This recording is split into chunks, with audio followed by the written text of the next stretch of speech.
हरिहत सिद्ध सूरी उपाध्याय साधु सर्व अर्थ के प्रकाशी मांगलिक उपकारी है। तिनको स्वरूप जान राग ते भाई जो भक्ति आए को नवाई स्तुति को ऊंचाई है। धन्य धन्य तिन ही ते काज सब आज भाए कर जोड़े बारे बारे वंदना हमारी है। मंगल कल्याण सुख ऐसो हम चाहते हैं। ओ मेरी ऐसी दशा जैसी तुम धारी है। ओ मेरी ऐसी दशा जैसी तुम धारी है। ओ मेरी ऐसी दशा जैसी तुम धारी है। क्षत्रिय चूड़ामणि नामक इस ग्रंथ के आधार से कल तक हम यहाँ लोक अनुप्रेक्षा की चर्चा कर चुके हैं और आज बोधि दुर्लभ संबंधी बहुत मार्मिक प्रकरण हमें प्रारंभ करना है।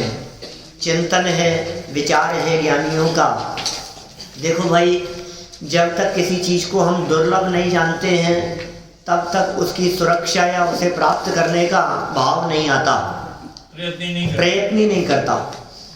हमें कम से कम इस बात का भाव वासन होना चाहिए कि जो चीज़ हमें मिल गई है वो दुर्लभ है और जो चीज़ ज्ञानियों को मिल गई है और हमें अब तक प्राप्त नहीं हो पाई है उसे प्राप्त करना दुर्लभ है, वो महादुर्लभ है। ये विचार कर रहे हैं यहाँ राज्य पद मिल गया, शादियाँ हो गई, राजा बन गए, अब सुविधाओं में साधनों में क्या कमी रह गई। फिर भी कुछ ऐसा है क्या जो प्राप्त नहीं हुआ हो? फिर भी कुछ ऐसा है क्या जिसे प्राप्त करना दुर्लभ दिखाई देता हो? ये खड़े खड़े विचार कर रहे हैं। इनका विचार और चिंतन कहाँ से बदला प्रारंभ हुआ था आपको ध्यान है?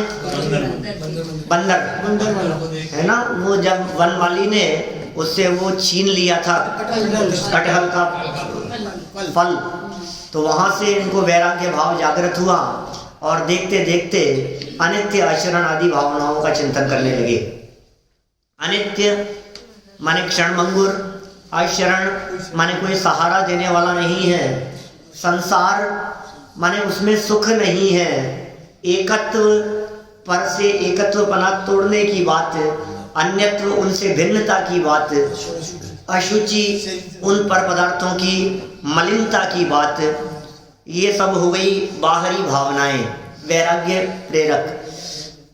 फिर कुछ अंतर की तरफ बढ़ने लगे, अंतरंग में बढ़ने लगे, तो कहा तेरी मलिनता तो आश्रव भाव है, तो आश्रव भावना लिखी।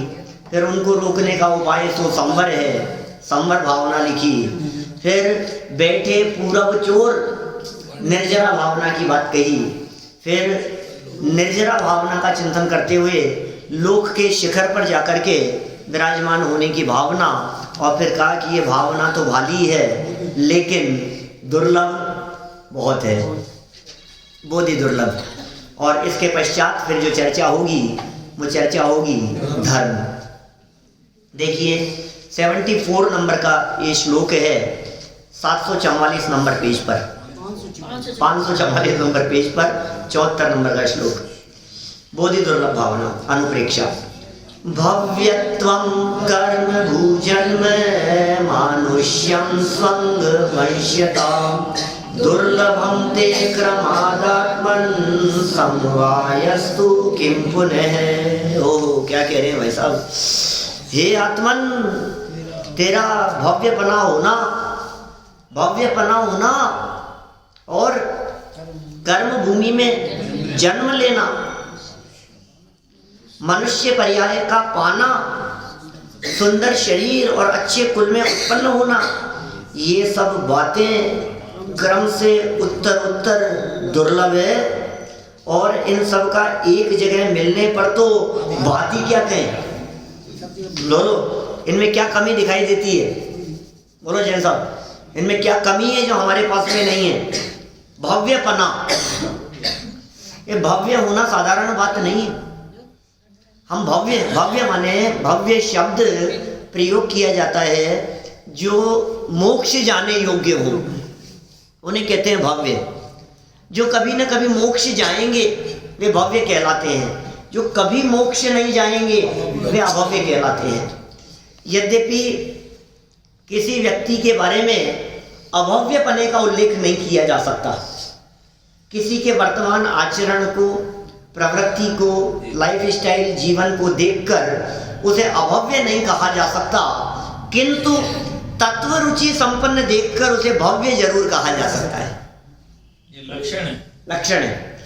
माने कोई व्यक्ति बहुत पापी है, बहुत अपराधी है, बहुत खोटे कार्य किए, धर्म जिसको रंच मात्र भी सुहाता नहीं है, तो भी हम उसे अभव्य नहीं कह सकते साहब। क्या पता कब परिणाम बदल जाए, क्या पता कब उसकी होनहार अच्छी हो जाए। आप देखिए ऐसे ऐसे पाप करने वाले, इतिहास उठा करके देखो, शास्त्र उठा करके देखो, आपको पता लगेगा बहुत खोटे से खोटे काम करने वाले, जैसे अंजन चोर जैसे, चारुदत्त जैसे विषयों में लीन रहने वाले, ऐसे ऐसे घोर पापी जीव जिनके चर्चाएं पढ़ने सुनने से भी हमारा दिल दहलता हो, घबराता हो। आप देखिए मारीची जैसे विरोध करने वाले, समूह शरण के बाहर निकल करके खड़े हो गए, अरे मत सुनना, क्या सिखाएंगे वो बूढ़े बाबा, पुराने जमाने की बातें, मैं सिखाता हूं तुम्हारे को नए जमाने का नया धर्म।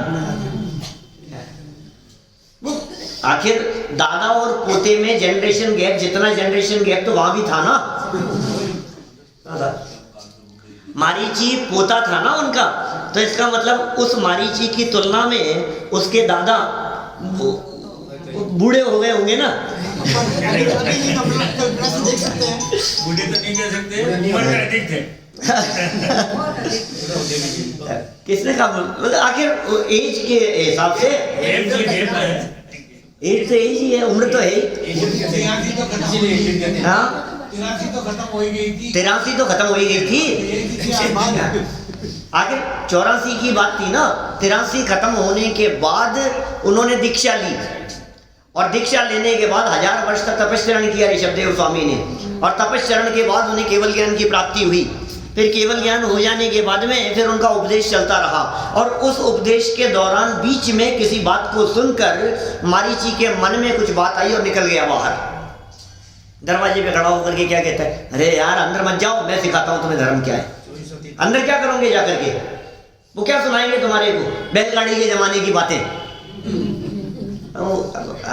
क्या कहें उसके बारे में, तो अपन कुछ कह नहीं सकते उस जमाने के बारे में, लेकिन कुछ ना कुछ ऐसा कह करके भड़काने वाला व्यक्ति, जैन धर्म का कट्टर विरोधी व्यक्ति, बोलो 363 संप्रदाय जिस व्यक्ति ने चला दिए हो, पाखंड मतों की स्थापना कर दी हो, क्रियावादी, अक्रियावादी, अज्ञानवादी, विनयवादी, ऐसे ऐसे संप्रदाय चलाए उन्होंने।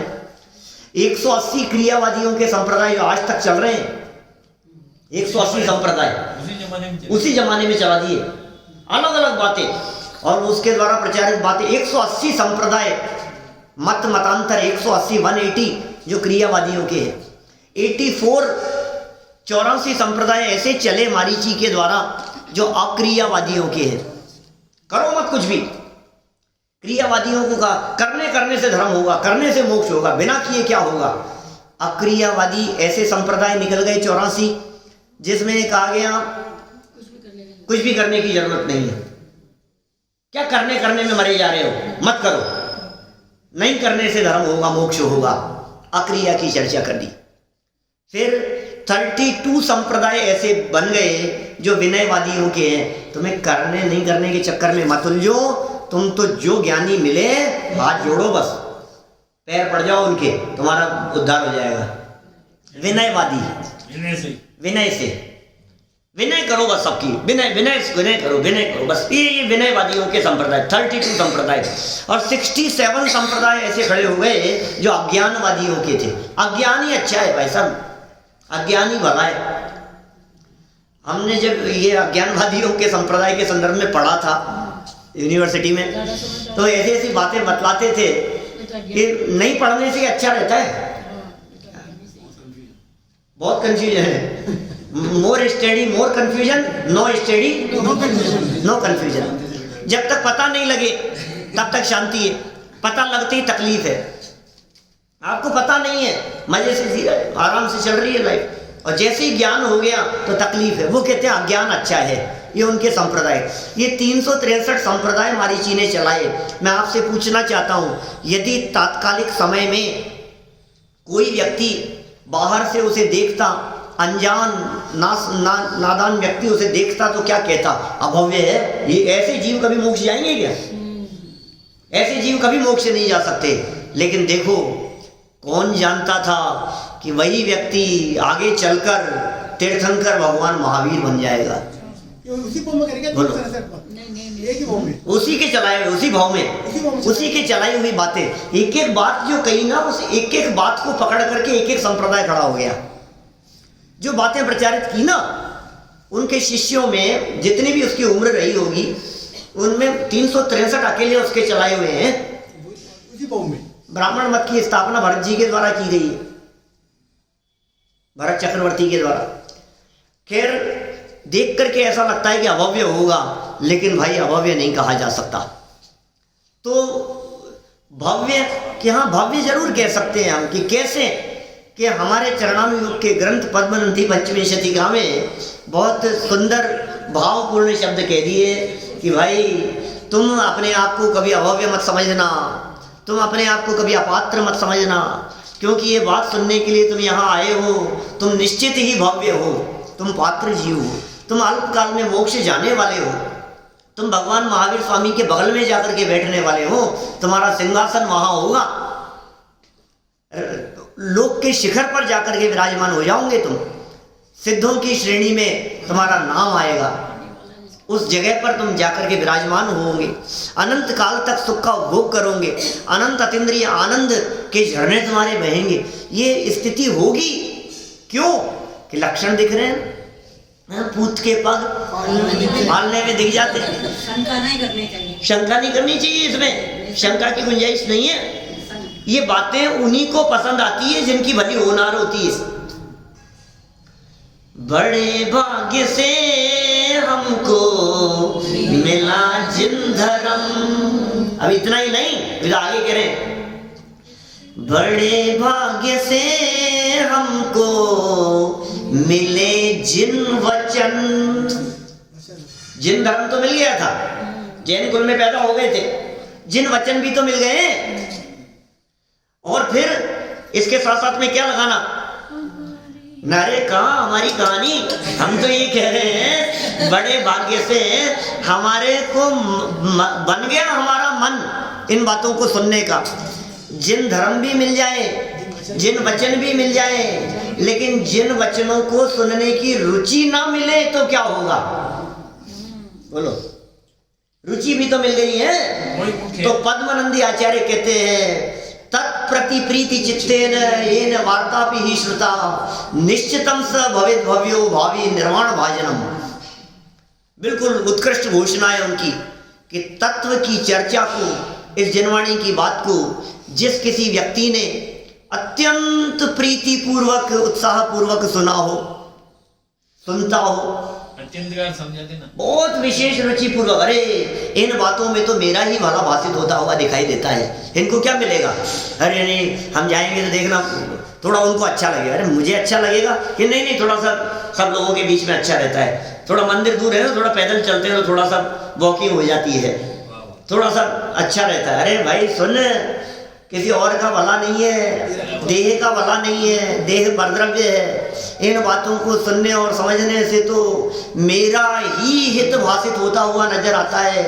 इस विचार पूर्वक, अत्यंत भाव पूर्वक जो इन वचनों को सुनता हो, समझने का प्रयास करता हो, अंतरंग में उतारने की चेष्टा करता हो, तो पद्मनंदी आचार्य कहते हैं, तत्प्रति प्रीति चित्तेन, प्रीति चित्त से, एन वार्तापि, इस वार्ता को भी श्रुता, सुनाओ। अत्यंत प्रीति पूर्वक जिसने जिनवाणी की इन चर्चाओं को प्रीति पूर्वक सुनाओ। निश्चितम, निश्चितम स माने वह, भवेत भव्यो, भव्य होता है, वो भव्य है, शंका ही नहीं है बिल्कुल भी, वो भव्य है। कैसा? भावी निर्वाण भाजनम, अल्पकाल में भविष्य में निर्वाण प्राप्त करने वाला। हम भव्य हैं, ये भव्यपना मिल गया। हे आत्मन, तेरा भव्यपना होना, और भव्य तो है और कर्म भूमि में जन्म लेना, भोग भूमि में जन्म ले ले। भव्य तो है लेकिन नरक में पड़ा है, भव्य तो है लेकिन 2 इंद्रिय 4 इंद्रियों में भटक रहा है, भव्य तो है भोग भूमि में, मलेच्छ भी नहीं। ये कह रहे हैं यहाँ देखो आप, ये कर्म भूमि में, कर्म भूमि और आर्यखंड, कर्म भूमि में जन्म ले लेना, क्योंकि कर्म भूमि में जन्म ले लेना विशेष भाग्य की बात कह रहे हैं यहाँ। अब देखो हमें भोग भूमि की महिमा आती है, आचार्य देव कह रहे हैं कर्म भूमि में भाग्य से जन्म होता है। भोग भूमि और कर्म भूमि का अंतर जानते हैं आप? 3 लोग की चर्चा करते समय, मध्य लोग की चर्चा करते समय कर्म भूमि भोग भूमि की चर्चा करते हैं। अवेलेबल है मेरा प्रवचन इस पर भी, वीडियो सहित। तो कर्म भूमि माने जहाँ कर्म करना पड़े, भोग भूमि माने जहाँ कर्म न करना पड़े, भोगों की प्रधानता हो, हर चीज जहाँ रेडीमेड मिलती हो, हर चीज जहाँ तैयार मिलती हो, उसका नाम है भोग भूमि। कल्प वृक्षों से यहाँ की व्यवस्था होती हो, यहाँ नहीं है, लेकिन इसी स्थान पर बदीचंद जी के मंदिर में कल्प वृक्ष बने हुए हैं। दीवार इधर बैठो ना तो राइट साइड में वहाँ कल्प वृक्ष बने हुए हैं, हर चीज मिल जाती है, धन वैभव संपदा, खाने पीने की चीजें, बर्तन, गहने जेवर, अंदर बने हैं, अंदर भी है। बुढ़ापा भी नहीं आता उनको, बुढ़ापा नहीं आता। अभी देखो आप भोग भूमि कितनी सुंदर है, जो चीजें चाहो आपको, कल्प वृक्ष खड़े, जो मांगो सो मांग लो, और मांगोगे तो मिल जाएगा। आयु भी लंबी होती है, आयु भी लंबी होती है, लेकिन उन कल्प वृक्षों से मिल जाने के संदर्भ में बुद्धदास जी 12 भावना में कहेंगे, धन कन कंचन राज सुख नहीं, और इसके आगे जांचे सुरतरु दे सुख चिंतत चिंता रैन, बिन जांचे बिन चिंतये धर्म धर्म, वो धर्म भावना में कहेंगे। बात आगे करूंगा, अभी नहीं, है ना। अभी तो कल्प वृक्ष भी मिल गए तो कह रहे अभागा है, अनंत बार तुझे कल्प वृक्ष मिल गए, अनंत बार तुझे भोग सामग्री मिल गई, लेकिन कर्म भूमि में जन्म लेना, अरे साहब बहुत मेहनत करनी पड़ती है साहब, कमाना आसान थोड़ी ना, कमाना खाना बनाना संभालना ये सब आसान काम नहीं है भाई। भाग्यशालियों को कर्म भूमि नसीब होती है, ये कह रहे हैं। भव्यपना हो गया, अंतर किस बात का रहा, वहाँ भी सुख है, यहाँ भी मेहनत करनी पड़, यहाँ मेहनत करनी पड़ रही है, वहाँ शांति से मिल रहा है। ये सुनो, वो जो अतीन्द्रिय आनंद है ना, वो जो उत्कृष्ट जाति का सुख है, वो कर्म भूमि के मनुष्यों को मिल सकता है, वो भोग भूमि वालों को नहीं मिल सकता। भोग भूमि वालों को स्वर्ग मिलता है और कर्म भूमि वालों को मुक्ति। इस बात का मोक्ष जाने वाले जीव भोग भूमि से नहीं जा सकते, कर्म भूमि से जा सकते हैं। जिन जीवों को मोक्ष जाना हो या जिन जीवों को विशेष अतीन्द्रिय आनंद प्रकट करना हो, वो कर्म भूमि के जीव ही हो सकते हैं। भोग भूमि के जीव संयम नहीं ले सकते, कर्म भूमि में संयम है। कर्म भूमि में 6वां 7वां गुणस्थान और श्रेणी चढ़ना और मुक्ति की प्राप्ति और केवल ज्ञान, ये सब कर्म भूमि से संभव है, भोग भूमि से नहीं हो सकता। देखो हमें तो क्या क्या मिल गया है, भव्य तो हम है ही। आगे बढ़ो, कर्म भूमि में हमने जन्म ले लिया है, ये भी बहुत अच्छी बात है। फिर आगे मनुष्य पर्याय का पाना, ओ कर्म भूमि में तो 2 इंद्रिय भी हैं, 3 इंद्रिय भी हैं, वो सब नियम से कर्म भूमि में ही होते हैं। आपको मालूम है, चींटी, मक्खी मच्छर, कीड़े मकोड़े, ये सब भोग भूमि में नहीं होते। भोग भूमि में विकलत्रय जीव नहीं होते सब, क्या विकलत्रय जीव नहीं होते भोग भूमि में। वहां सब नियम से पंचेंद्रिय होते हैं, सैनी पंचेंद्रिय होते हैं, एक इंद्रिय तो सर्वत्र है, उनकी तो क्या बात करें। विकलत्रय जीव भोग भूमि में नहीं होते। अब कर्म भूमि में जन्म लिया और असंगी बन करके जन्म लिया तो फिर खत्म हो गया ना, क्या सीखेगा समझेगा। असंगी माने जिसको मन नहीं है, उसने यदि कर्म भूमि में जन्म लिया और कर्म भूमि में जन्म लेकर के 2 इंद्रिय हुआ, 3 इंद्रिय हुआ, 4 इंद्रिय हो गया, मक्खी मच्छर हो गया, तो क्या मतलब है? ये कहा नहीं, कर्म भूमि में तो जन्म लिया था, और मनुष्य पर्याय का पाना कितना दुर्लभ था, मनुष्य बनना। अभी मैं चर्चा तो कर सकता हूँ आपसे बहुत विस्तार से मनुष्य जन्म की दुर्लभता के संदर्भ में, लेकिन वही है ना, फिर वो बहुत बातें हो जाएंगी। 2 प्रवचन है मेरे मनुष्य जन्म की दुर्लभता पर, पहले भी कही है आप लोगों के बीच में। मैंने एक नैरोबी में किया था और एक सिंगापुर में किया था, मनुष्य जन्म की दुर्लभता के नाम से विशिष्ट प्रवचनों में अवेलेबल है उसमें। तो वास्तव में वो ख्याल आनी चाहिए हमारे को, ये बात कितना दुर्लभ है। फिर अभी तो इसको बने रहना, इसका निरोगी रहना, इसका टिके रहना, ये मनुष्य बनना ही इतना दुर्लभ है। फिर ये उत्तर कह रहे हैं आगे वहां दुर्लभ, अभी छूट जाएगा उसकी बात नहीं कर रहे, चला जाएगा वो अलग बात है, पहले मिला कितनी दुर्लभता से है, तुझे इसका भाव वासन है क्या? जैन कुल उसमें भी जैन कुल मनुष्य तो माने अनंत अनंत अनंत अनंत जीव है भाई साहब, मनोज जी साहब, अनंत अनंत जीव है। और उन अनंत अनंत जीवों में से किसी एकाध जीव को चांस मिलता है दीपेश जी 2 इंद्रिय बनने का, मनुष्य नहीं चिंतामणि के बराबर हो गया वो भी। ये कंपटीशन कितना टफ है आपको मालूम है?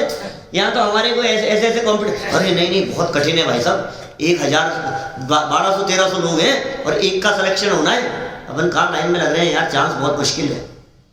1200-1300 में एक का, 12,000-25,000 में हो, 25,000 में एक व्यक्ति को चुना जाना है, बोलो कितना कठिन है। और लाखों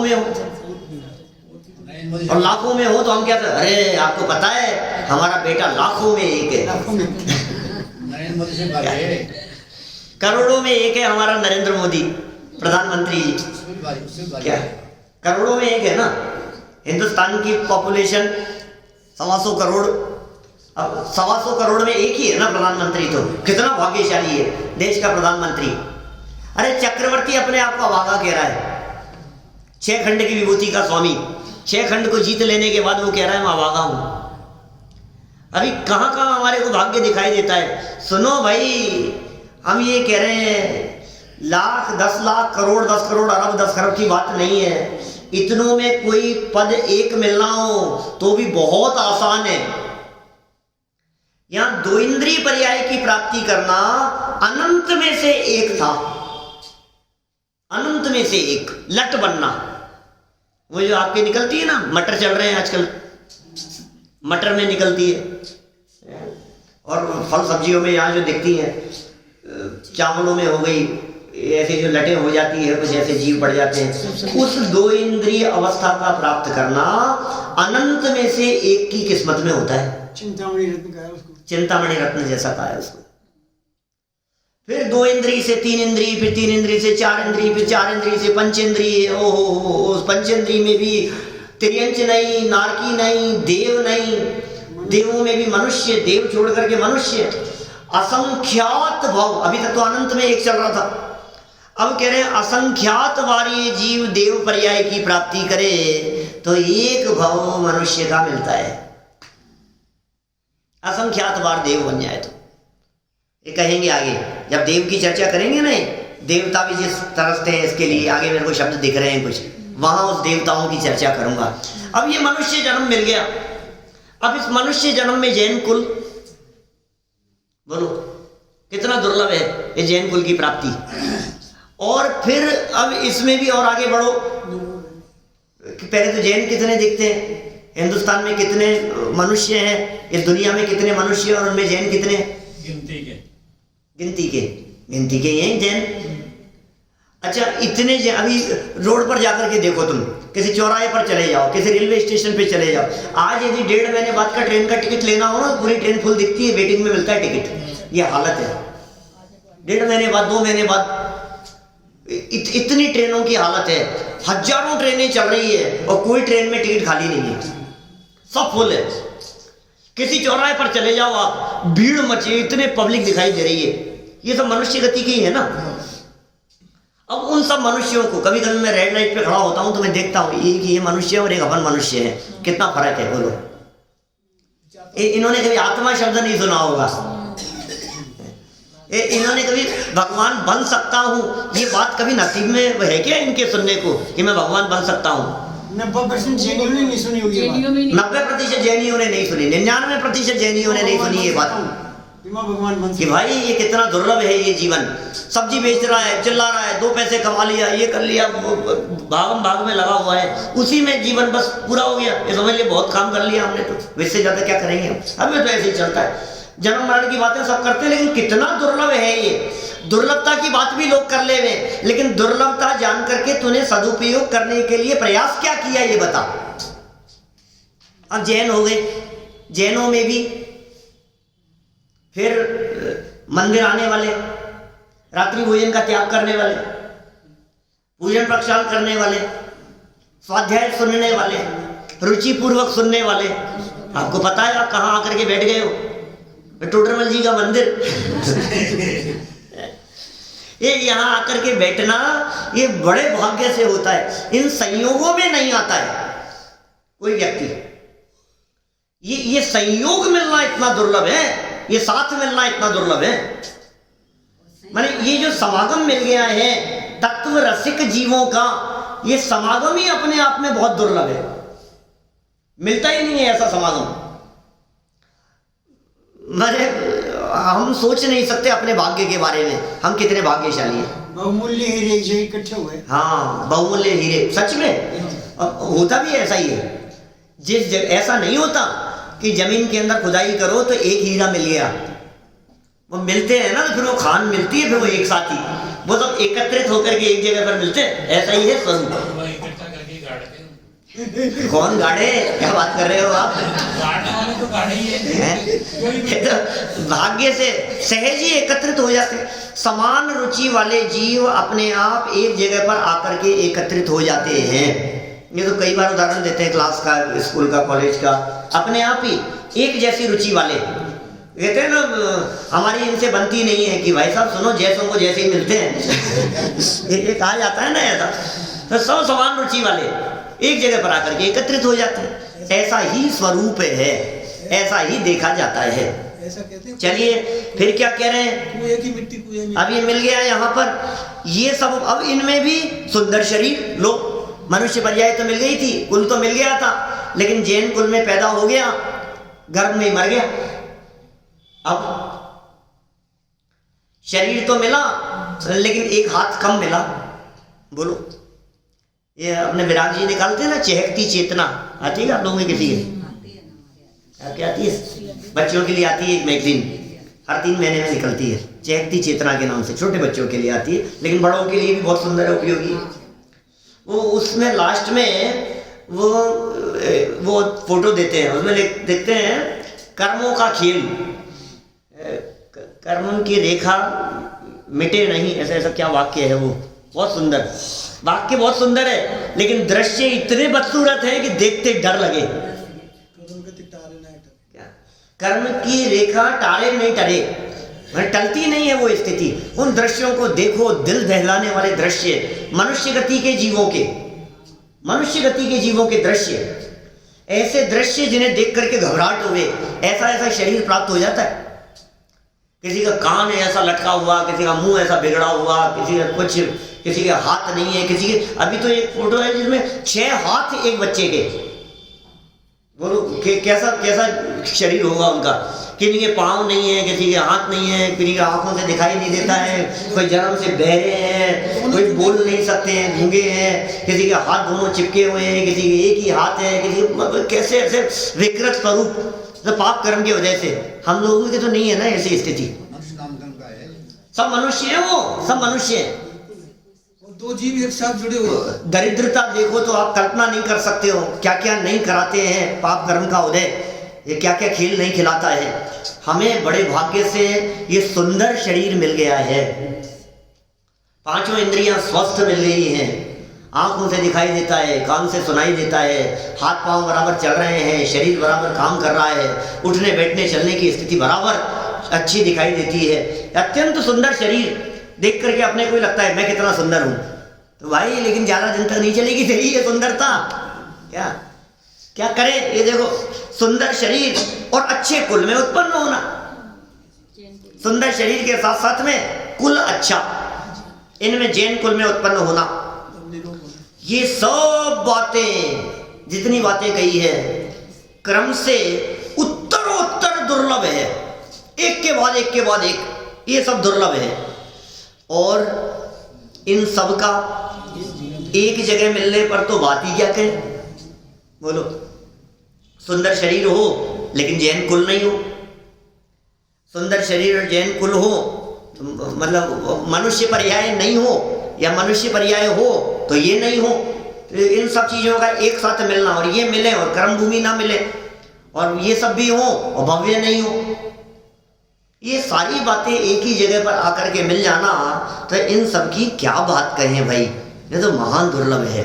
देखो हे आत्मन, जब मोक्ष मार्ग तथा मोक्ष प्राप्ति में कारणभूत, क्या कह रहे हैं, मोक्ष मार्ग और मोक्ष प्राप्ति में कारणभूत भव्यपना, ये मोक्ष प्राप्ति में कारणभूत है, ये बड़े भाग्य से मिल गया हमारे को। क्या कह रहे हैं, मोक्ष मार्ग, एक तो मार्ग वो रत्नत्रय वो मार्ग है, और उस मार्ग की प्राप्ति में कारणभूत क्या क्या बातें हैं, इसको जो अच्छा कहा है, आगे आ जाओ, आगे आ जाओ, आगे। आज हमारे काफी लोग अनुपस्थित हैं। देखो क्या कहा, मोक्ष प्राप्ति में कारणभूत, क्या है कारणभूत, मोक्ष प्राप्ति में क्या कारणभूत है, तो कह रहे हैं भव्यपना, संयम, ये संयम पना जो मिलता है ना, क्या ये भाग्य से मिलता है, संयम पना हो और फिर आप्त बनने की स्थिति हो। क्यों भाई, ये क्या कह रहे हैं, हे आत्मन, हमें संदेश दे रहे हैं। पेज नंबर है 544, सरल अर्थ है, बोधि दुर्लभ भावना का 74वें श्लोक का भावार्थ, सरल अर्थ। हे आत्मन, जब मोक्ष मार्ग तथा मोक्ष प्राप्ति में कारणभूत, क्या क्या है मोक्ष प्राप्ति में कारणभूत, ये बातें जो कह रहे हैं मोक्ष प्राप्ति में कारणभूत है, मोक्ष मार्ग प्रकट करने में कारणभूत है। रत्नत्रय की प्राप्ति ये मनुष्य जन्म में कही है, रत्नत्रय माने सम्यक दर्शन की प्राप्ति नरक में हो जाए, देवगति में हो जाए, लेकिन रत्नत्रय नहीं कहा, सम्यक दर्शन ज्ञान चारित्र नहीं कहा, वहां चारित्र का निषेध किया, चतुर्थ गुणस्थान में चारित्र का निषेध किया टोडरमल जी ने 9वें अध्याय में, ये वहां चारित्र नहीं है, मोक्ष मार्ग नहीं है, ऐसा कहा उन्होंने।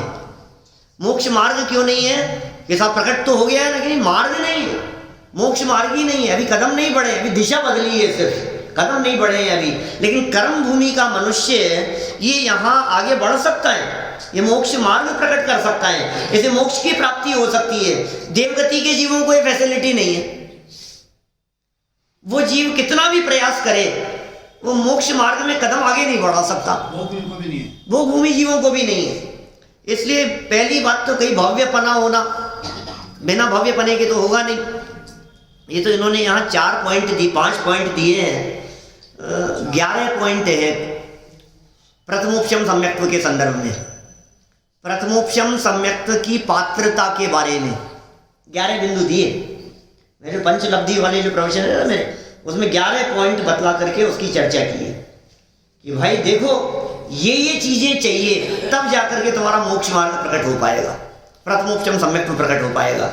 अब ये यहाँ 5 बातें कह रहे हैं, कारण के बिना कार्य नहीं होगा, ये तो कल कह चुके थे, कल बात की थी कारण के बिना कार्य नहीं होगा। ये कह रहे हैं भव्यपना, अब हम भव्य हैं कि नहीं, बोलो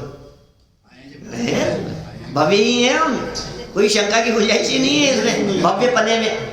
भव्य माने होने योग्य, अनंत भगवान भी भव्य नहीं है, सिद्ध भगवान भी भव्य नहीं है, और हम भव्य हैं। भव्यपना अच्छा होता है कि खराब,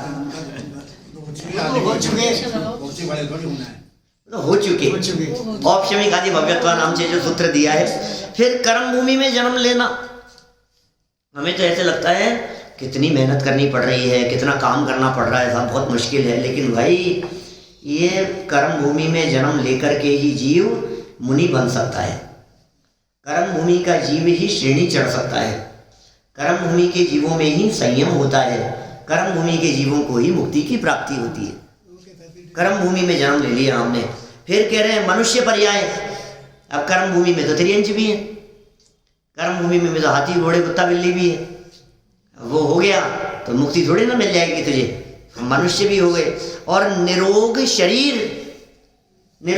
मिल गया हमारे को, कोई बीमारी तो नहीं है ना मास्टर साहब, सब स्वस्थ है ना, चल रहा है ना सब बराबर। और उत्तम कुल में जन्म, इन पांचों में से क्रम से एक एक की प्राप्ति होना अत्यंत दुर्लभ है। माने भव्य हुआ और कर्म भूमि में जन्म नहीं लिया, कर्म भूमि में जन्म हुआ और मनुष्य नहीं हुआ, मनुष्य हुआ और निरोगी शरीर नहीं मिला, और निरोगी शरीर भी मिला तो उत्तम कुल नहीं मिला। अभी तो यहाँ तक की बात कही है इन्होंने, फिर आगे चल करके जो आगे के श्लोकों में जो बोधि दुर्लभ में चर्चा करने वाले हैं ये, फिर ये और बातें और विस्तार से कहने वाले हैं। देखो आप, एक साथ मिलना सुलभ कैसे होगा, ये विचारणीय बात कह रहे हैं। सारी चीजें एक साथ, टोडरमल जी कह रहे सर्व निमित्त एक साथ आ मिले हैं, ये बहुत भाग्यशालियों का काम है। चलो आगे बढ़ते हैं, थोड़ा चर्चा को बढ़ाएं। 75 नंबर का श्लोक देखिए आगे, बोलिए सब मिल करके।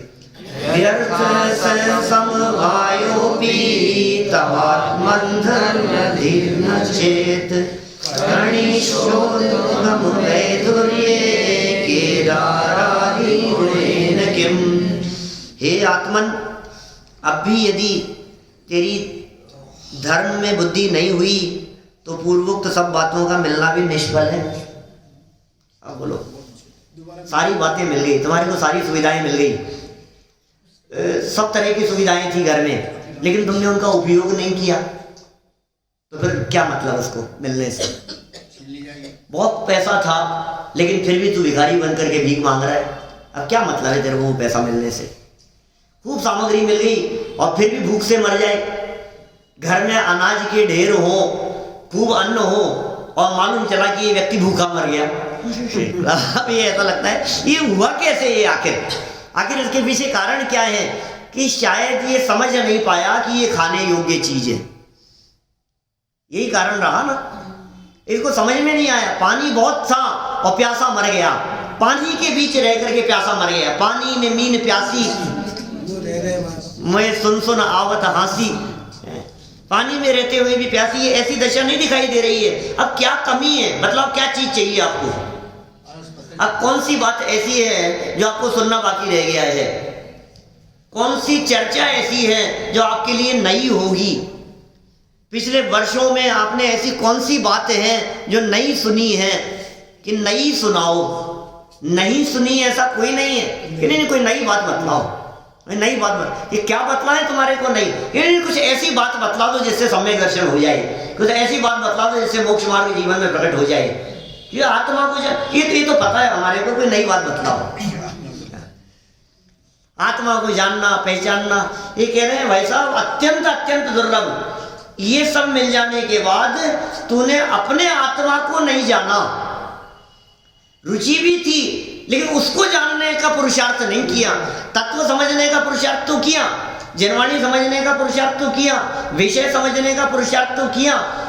ये बात समझ में आ जाए, ये श्लोक समझ में आ जाए, घूमट सार समझ में आ जाए, त्रिलोक सार समझ में आ जाए, कर्मकांड की चर्चाएं समझ में आ जाए। टोडरमल जी साहब कहते हैं जीव अजीव तत्व संबंधी भूल में प्रकरण दिया है 225 नंबर पेज पर।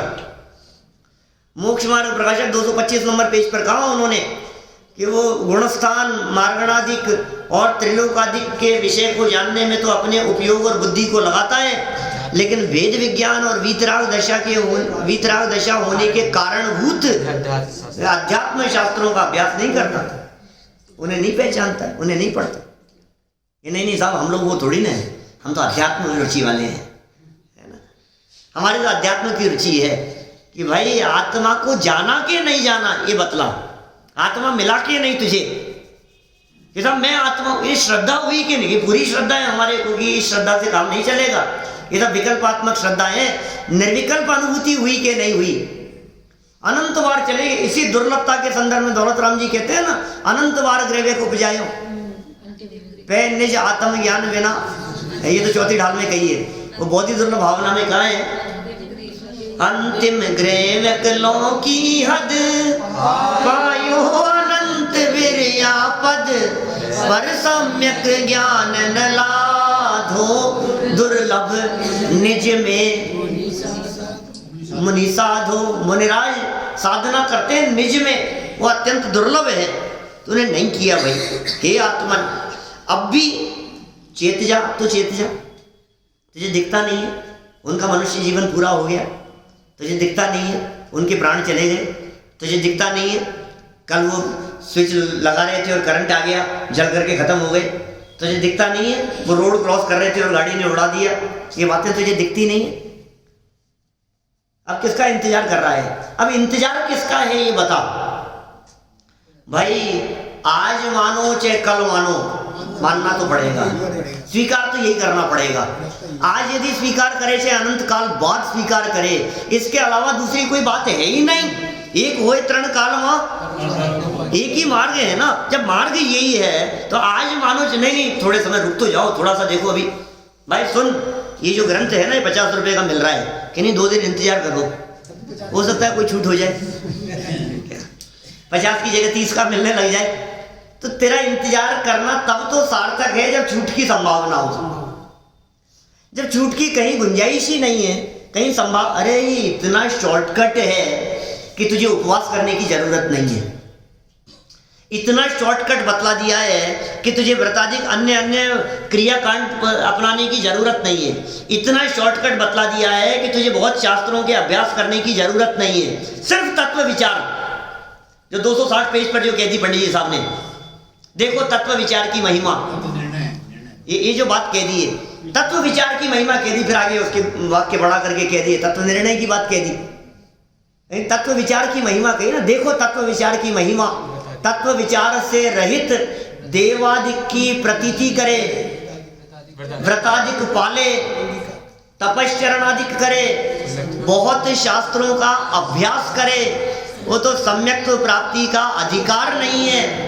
और तत्व विचार वाला इनके बिना भी गजब कर दिया, इनके बिना भी सम्यक्त्व का अधिकारी है। अब तुम्हें तत्व विचार, इसका मतलब इसके पहले जितनी बातें कही थी, देवादिक की प्रतीति, तपश्चरण, व्रतादिक, शास्त्राभ्यास, उन सब को एक्स्ट्रा क्वालिफिकेशन कह दिया। वो सब एक्स्ट्रा है, हो तो ठीक है, नहीं हो तो भी चलेगा। अब कितना शॉर्टकट बतला दिया। अब कहो साहब इसमें भी थोड़ा सा कंसेशन कर दो, अब इसमें भी थोड़ी कम कर दो। कंपलसरी क्या? अब इसमें क्या कम करना है? अब तो फिर सभी चला जाएगा, फिर कुछ नहीं बचेगा। क्या अब तत्व विचार की तुझे बात कही है, इसके अलावा अब क्या बच गया? अब क्या कम करें इसमें से? अब भी नहीं करे तो क्या कह रहे हैं यहाँ पर देखो, धर्म बुद्धि नहीं हुई तो पूर्वोक्त सब बातों का मिलना भी निष्फल है, सब बेकार हो गया। किसी व्यक्ति को कहीं सिलेक्शन होना है और उसके लिए बहुत तैयारी कर रहा है, स्टेप बाय स्टेप क्लियर करता चला जा रहा है, और लास्ट स्टेप पर उस स्टेप को क्लियर नहीं कर पाया, तो फिर अभी तक जितने क्लियर किए थे इन सब का क्या लाभ मिला?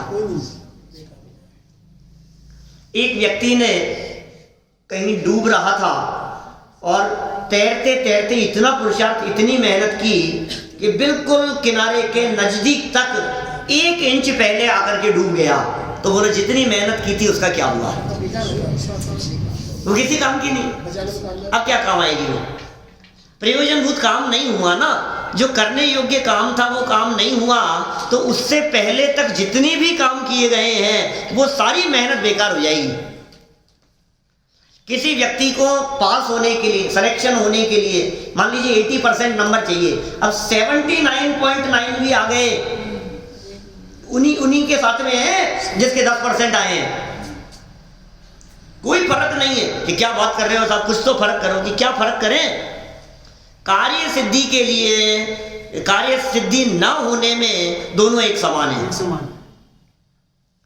एक व्यक्ति फेल हुआ, 10% नंबर आए तो फेल हुआ, और एक 30% नंबर आए तो फेल हुआ। अब वो ये कहेगी साहब मेरे इससे तो ज्यादा है, तो पहले क्या लाभ है बताओ, क्या लाभ है? 10% वाले की तुलना में मेरे तो 30% है, मेरे तो अच्छे हैं। कि भाई सुन, कक्षा आगे नहीं बढ़ने की दृष्टि से तो दोनों समान हो, राजी हो जाओ उसका नहीं। मन में राजी हो ले, उससे कुछ हासिल होने वाला तो नहीं है। अभी हमारी भी यही स्थिति है, यदि सम्यक दर्शन न होवे, वेद विज्ञान आत्मानुभूति न होवे और हम थोड़ा सा स्वाध्याय करके उसमें संतुष्ट हो जावे तो हमारी स्थिति उसी के समान है ना, जैसे वो तो पागल दिखाई दे रहा है हमारे को। आगे तो बढ़ेंगे नहीं भाई, रुको। एक आध दो सर्कल मिल जाए। कितने आगे बढ़ गए। मैं कहता हूँ आप लोगों के विदाई समारोह के प्रसंग पर कभी कभी ऐसा कि बहुत आगे निकल गया, बहुत आगे बढ़ गया, लेकिन भाई गुणस्थान बढ़ने को आगे बढ़ना कहते हैं। हम कितना आगे बढ़ गए हैं, बहुत आगे। अरे देखो कहाँ था, हमने तो बचपन से देखा है। आप लोग कह सकते हो ना मेरे लिए, बचपन से देखा है हमने तो, यहाँ देखा था, यहीं बैठते थे, कहाँ से कहाँ चले गए। अरे पता है आपको, उसके पिताजी की जब डेथ हुई थी ना, तब कुछ भी नहीं था उनके पास में, कुछ भी नहीं था। आज देखो आप करोड़ों में खेल रहा है। अच्छा, कितना आगे निकल गया। हमें पहले ही लगता था ये बहुत आगे जाएगा, कितना आगे जाएगा, किसे आगे जाना कहें हम, दोनों में जड़ों में खेल रहा है। ये काम नहीं हुआ। ये कह रहे हैं पूर्वोक्त सब बातों का मिलना निष्फल है। और नीतिकार क्या कह रहे हैं, कितनी सुंदर नीति कह दी है। निश्चय से अन्न के पौधों में अन्न युक्त बालों के न निकलने पर खेत आदि सामग्रियों के उत्तम होने से क्या प्रयोजन है। वो सब काम हो गया, भाई इतना सा ही नहीं हुआ, बस इतना सा रह गया। बोलो कितने पैसे मिलेंगे उसको, किसान को? अन्न तो पैदा ही नहीं हुआ, अन्न तो पैदा ही नहीं हुआ।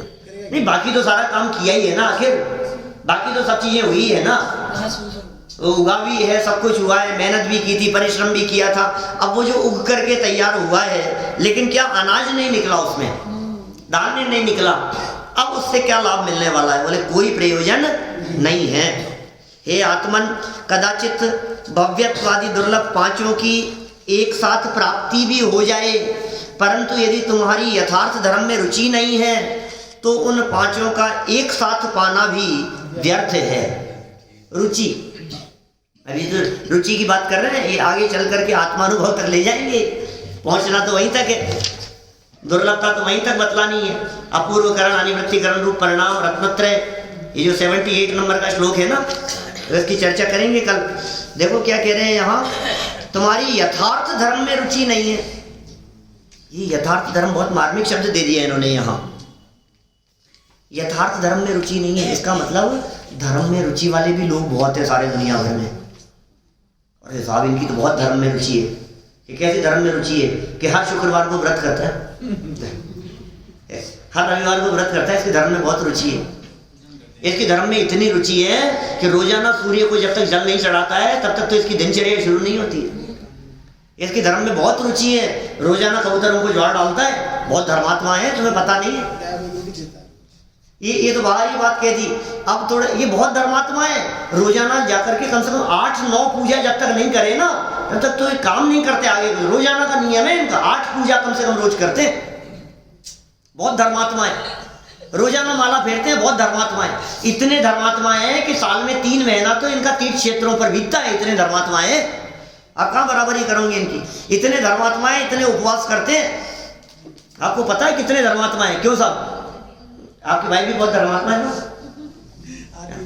बोलो, 1-1 महीने के उपवास किए, 1-1 महीने के उपवास, बहुत धर्मात्मा है। लेकिन कह रहे हैं भाई यथार्थ धर्म की रुचि नहीं है।